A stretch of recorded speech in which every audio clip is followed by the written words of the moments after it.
सुमारे 69 किलोमीटर लांबीचे नवीन उपनगरीय रेल्वे कॉरिडॉर प्रस्तावित आहेत। पुणे लोणावळा तिसऱ्या व चौथ्या रेल्वे मार्गिकेच्या 5100 कोटी रुपये किमतीच्या प्रकल्पास मान्यता देण्यात आली आहे। या प्रकल्पाचा पिंपरी चिंचवड, आकुर्डी आणि तळेगाव या औद्योगिक पट्ट्यांना थेट लाभ होईल।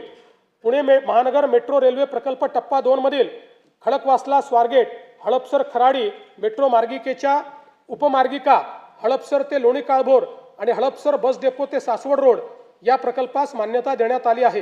पुण्यातील रामवाडी ते वाघोली दरम्यान 11 किलोमीटर लांबीच्या मेट्रो प्रकल्पास देखील मान्यता देण्यात आली आहे।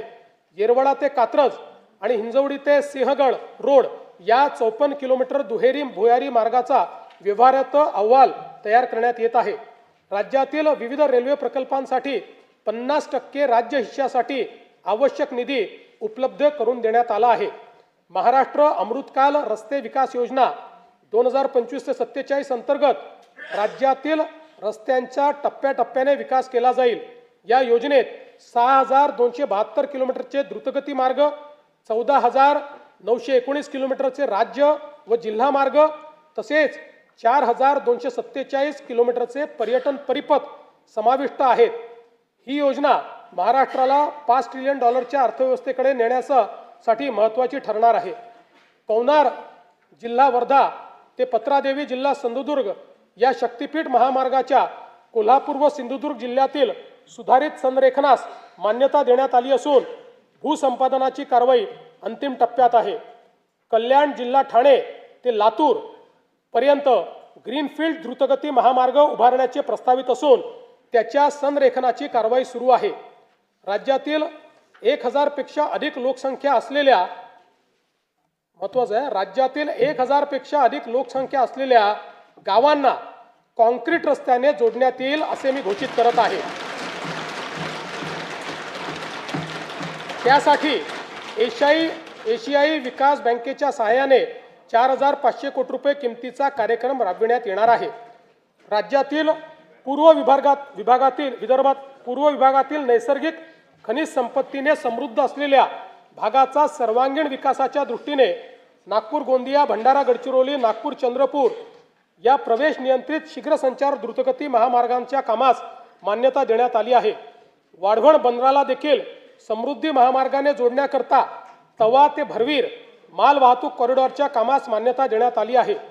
पुणे ते शिरूर हे 53 किलोमीटर लांबीचे 7514 कोटी रुपये किमतीचे उन्नत मार्गाचे काम मंजूर करण्यात आले आहे। तळेगाव चाकण हा 6499 कोटी रुपये किमतीचा 25 किलोमीटर लांबीचा उन्नत मार्ग व चाकण शिक्रापूर या 5232 कोटी रुपये किमतीच्या 28 किलोमीटर लांबीच्या रस्त्याच्या 6 पदरीकरणाची कामे हाती घेण्यात आली आहेत।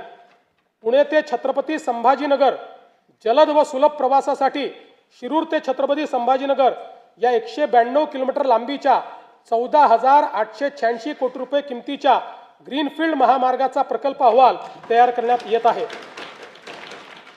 छत्रपती संभाजीनगर विमानतळ ते वाळुंज MIDC दरम्यान उन्नत मार्गाचे काम 2 टप्प्यामध्ये करण्यात येईल।